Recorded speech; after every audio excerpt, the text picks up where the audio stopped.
मंगरू कहता है, रेणुका, यह देखो मैं क्या लेकर आया हूँ। तुम मुझसे कहती थी ना कि कुछ बड़ा करके दिखाओ। ये देखो रेणुका, आज मैंने कितना बड़ा हाथ मारा है। हे भगवान, ये तो सोने के कंगन लग रहे हैं। ये तुम कहाँ से लेकर आए? फिर रेणुका का पति बोलता है, रेणुका, और कहाँ से? जहाँ मैं काम करता हूँ वहीं से ही लेकर आया हूँ। कर दिया ना मैंने बहुत बड़ा काम। इसका मतलब ये कंगन जमींदार जी की पत्नी के हैं। हे भगवान, ये तूने क्या कर दिया मूर्ख आदमी। मैंने तुझे काम धंधे के लिए बोला था कि कुछ बड़ा करके दिखाओ, और तुम चोरी करके आए हो। तुमने मेरी बात का यह मतलब निकाला? बेवकूफ आदमी, जहां अब तुम काम करते हो वो काम भी तुमसे अब छिन जाएगा। और तो और, जमींदार जी हमें धक्के मारकर इस गांव से भी बाहर निकाल देंगे। तुम्हें कुछ पता भी है? चोरी करके तो आ गए हो, अब भुगतना कि क्या होगा। अरे रेणुका, तुम इतनी चिंता क्यों करती हो? ज़रा तुम इन सोने के कंगनों को तो देखो। इसमें तो ना जाने हमारा कितने महीनों का गुजारा हो जाएगा। तुम फालतू की बातों को क्यों सोचती हो? जब भी तुम अपना मुंह खोलती हो तो उल्टा ही बोलती हो। और तुम इतनी जल्दी घर कैसे आ गए? उन्होंने तुमसे कुछ पूछा नहीं कि इतनी जल्दी घर क्यों जा रहे हो? रेणुका, मैंने तुम्हारी बीमारी का बहाना लगा दिया और जल्दी घर आ गया। दरअसल क्या हुआ था, मालिक और मालकिन का पूरा परिवार बाहर शादी में गया हुआ था, और जब वह शादी से लौटे तो उनका बेटा बाहर खेल रहा था, और खेलते खेलते वो गिर गया और उसे चोट भी लगी थी। वही देखने के लिए मालिक और मालकिन उसे देखने के लिए दौड़ पड़े। मैं भी वहाँ जा ही रहा था, लेकिन तभी मैं देखता हूँ मालिक के कमरे में सारे हीरे जवाहरात ऐसे ही नीचे पड़े हुए थे। मुझे लगता है कि मालकिन अपने जेवरात को अंदर रख रही थी। तभी उनके बेटे की आवाज़ आ जाती है और वह बाहर चली जाती हैं, और वो अपने जेवरात को ऐसे ही छोड़कर बाहर चली गईं। तभी मेरी नज़र इन सोने के कंगनों पर गई। मैंने तभी चुपके से 2 कंगनों को चुरा लिया, और मैंने मालिक से कहा कि मेरी पत्नी रेणुका की तबीयत ठीक नहीं है, इसलिए मुझे अब घर जल्दी जाना है, और मैं जल्दी आ गया। फिर रेणुका बोली, सच में तुम्हारे अंदर अक्ल नाम की तो कोई चीज़ ही नहीं है। अब तक तो उन्हें पता भी चल गया होगा कि कंगन तुमने चुराए हैं।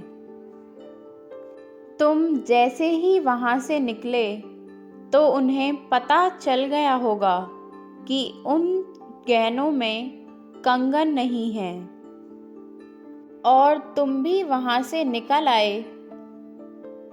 मैंने कहा ना रेणुका, तुम फालतू की बातें क्यों करती हो? किसी को कुछ पता नहीं लगेगा। तभी वहाँ पर जमींदार और जमींदार की पत्नी आती है और बोलती है, देखा आपने, मैंने कहा था ना कि इसने ही चोरी की है। सुन लिया ना अपने कानों से। मैं आपसे कितने दिन से कह रही थी कि ये आदमी सही नहीं है। आपने मेरी एक ना सुनी और इसे काम पर रख दिया। देखा आपने मेरी बात ना सुनने का अंजाम। इसने अपनी औकात दिखा ही दी। फिर जमींदार गुस्से से बोलता है, क्यों रे मंगरू, तुझे शर्म नहीं आई? एक तो मैंने तुझे काम पर रखा, तुझ पर इतना भरोसा किया और तूने हमारा भरोसा तोड़ दिया। मेरी पत्नी ने मुझसे कितनी बार कहने की कोशिश करी और समझाने की कोशिश करी, लेकिन मैंने तुझ पे भरोसा किया और तुझ पे कितनी दया दिखाई।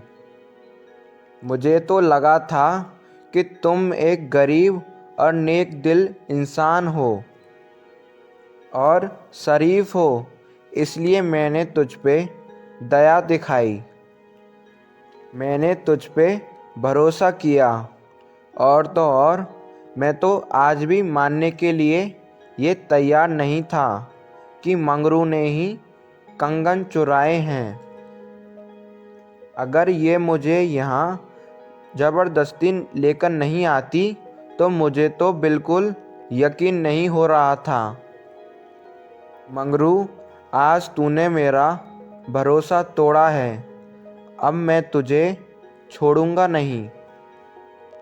फिर मालकिन बोलती है, ऐसे लोगों को इस गांव में रहने का कोई हक नहीं है। आप चलिए मेरे साथ सरपंच जी के पास। हम अभी इसे इस गांव से धक्के मारकर बाहर निकलवाते हैं। फिर मंगरू कहता है, अरे नहीं नहीं मालकिन, मुझे बस इस बार माफ़ कर दीजिए। आइंदा मैं ऐसा बिल्कुल नहीं करूँगा। मेरे परिवार के लिए मुझे माफ़ कर दीजिए। मेरा छोटा सा परिवार है, मेरा एक छोटा सा बेटा है और पत्नी है। मेरे मन में थोड़ा सा लालच आ गया था। मैं कहाँ जाऊँगा, मेरे मन में लालच आ गया था। मुझे माफ़ कर दीजिए मालकिन। फिर मालकिन गुस्से से बोलती है, एहसान फरामोश, धोखेबाज, तुझे माफ कर दूं? तुझे तेरे किए की सजा मिलकर रहेगी। फिर मंगरू को सरपंच जी के पास बुलाया जाता है। फिर मंगरू बोलता है, सरपंच जी, मुझे एक बार माफ़ कर दीजिए। मैं आइंदा ऐसी गलती फिर नहीं करूँगा। मैं वादा करता हूँ, बस इस बार छोड़ दीजिए, बस इस बार माफ़ कर दीजिए। फिर मालिक बोला, नहीं सरपंच जी, इसे माफ़ करने की कोई ज़रूरत नहीं है। अगर आपने इसे आज माफ़ कर दिया तो कल को ये किसी के घर में फिर चोरी करेगा और इससे हमारा गांव सुरक्षित नहीं रह पाएगा। ऐसे लोगों पर भरोसा नहीं करना चाहिए। ऐसे लोगों को गांव से बाहर निकाल देना चाहिए और इसी में ही गांव की भलाई रहेगी। मेरी मानिए आप। फिर सरपंच बोलता है, जमींदार जी सच कह रहे हैं। अगर तुम जैसों को गांव में रखा तो तो तू ना जाने गांव में कितने घरों में चोरी करेगा। तुझे माफ़ी नहीं मिलेगी। आज तक हमारे गांव में एक बार भी चोरी नहीं हुई है। ये पहली बार हुआ है और अगर तू यहाँ रहेगा तो तू बार बार चोरी करेगा। तेरी देखी देखा फिर और लोग भी चोरी करने लगेंगे। और हम इस गांव में बिल्कुल भी गंदगी नहीं चाहते हैं। तेरी वजह से आज हमारे गांव में पहली बार चोरी हुई है और वो भी ज़मींदार के घर पे। और ये चोरी हमारे गांव में अब आखिरी होगी, क्योंकि अब जो तेरे साथ होने वाला है उसको देखकर और फिर कोई चोरी करने की सोचे भी ना इस गांव में। तेरा अंजाम देखकर फिर कोई चोरी करने की सपने में भी ना सोचे। तुझे और तेरे परिवार को इस गांव में रहने का कोई अधिकार नहीं है। निकल जा हमारे गांव से। आइंदा अपनी ये शक्ल यहाँ दिखाना भी मत। फिर मंगरू कहता है, सरपंच जी आप मेरी बात तो सुनिए। मैं अपने छोटे से परिवार को लेके जाऊंगा कहाँ और कहाँ रहूँगा? मुझे आप एक मौका तो दीजिए। फिर सरपंच बोलता है, यह तो तुझे चोरी करने से पहले सोचना चाहिए था। अब हम इसमें कुछ नहीं कर सकते। तुम्हें जहाँ जाना है तुम जाओ। हमने फैसला सुना दिया है। अब निकल जाओ यहाँ से। सरपंच जी मंगरू की एक नहीं सुनते और मंगरू सहित उसका सारा परिवार को गांव से निकाल दिया जाता है। फिर मंगरू दूसरे गांव अपने एक चाचा के घर जाता है और उनसे झूठ बोल देता है। पता नहीं चाचा जी किसने चोरी की थी। मेरी तो कोई गलती भी नहीं थी। उस जमींदार ने मेरे पे झूठा इल्ज़ाम लगाया। पता नहीं किस जन्म का बदला ले रहा है मेरे से। हमारे गांव का सरपंच भी उस जमींदार की बात को ही मानता है, क्योंकि वह जमींदार उसको पैसे देता रहता है। आजकल हम जैसे गरीबों की कोई नहीं सुनता।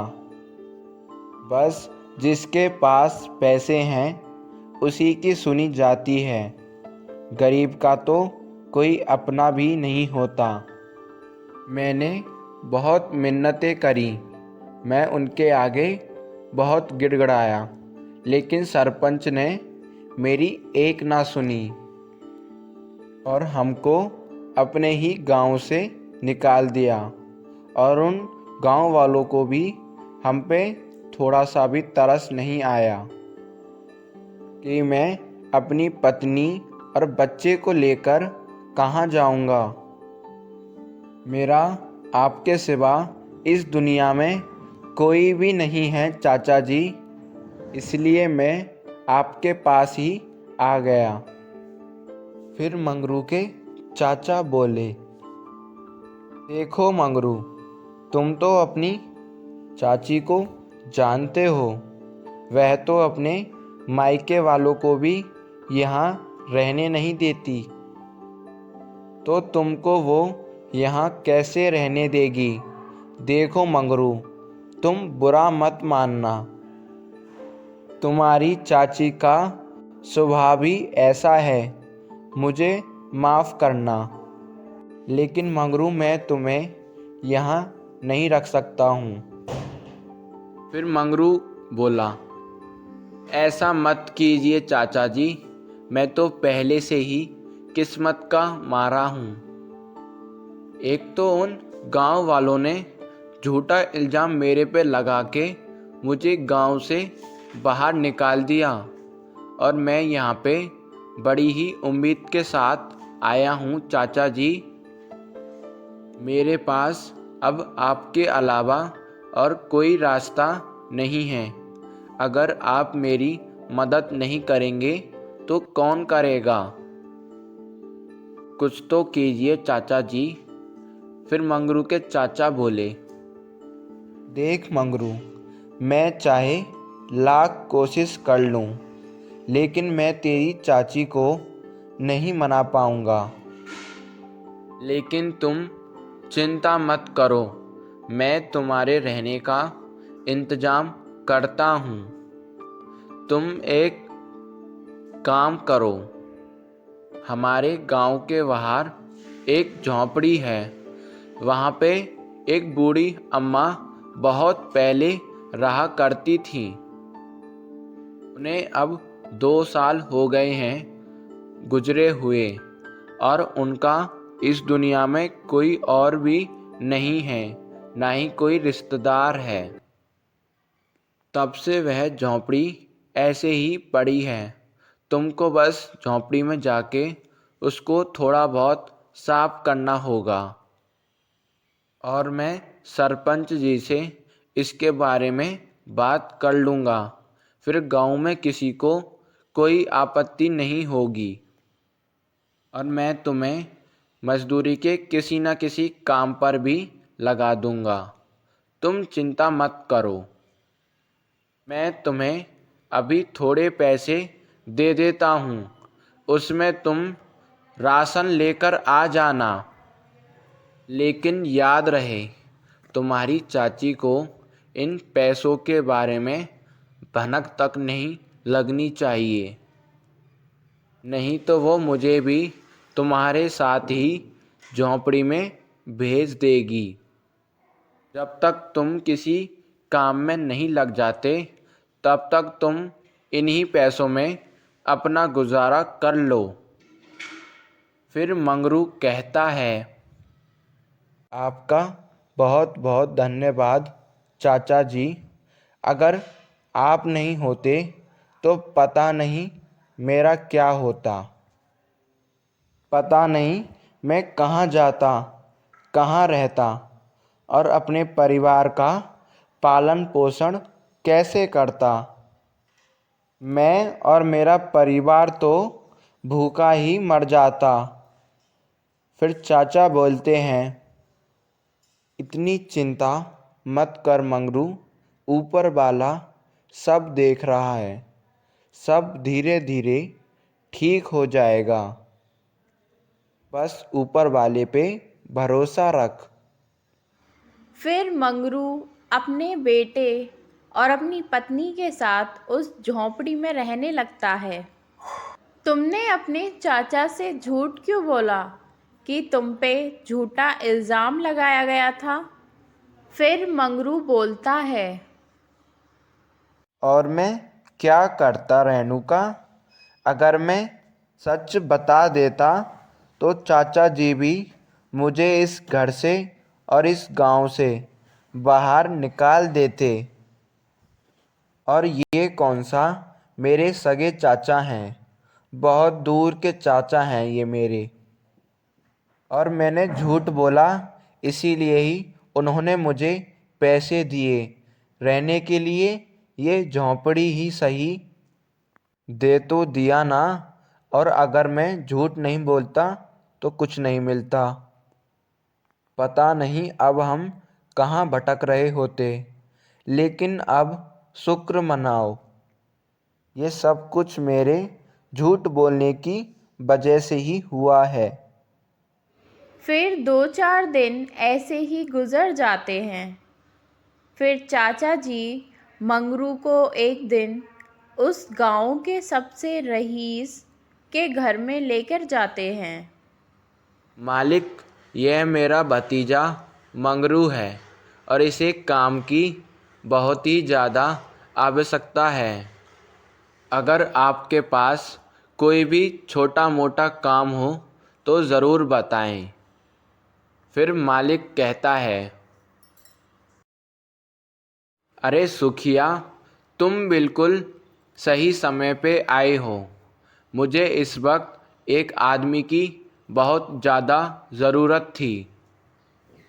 तुम तो जानते हो, हमारे गांव के बाहर जो मंदिर है, वहाँ पे बहुत दूर दूर से मंदिर के दर्शन करने के लिए लोग आते हैं।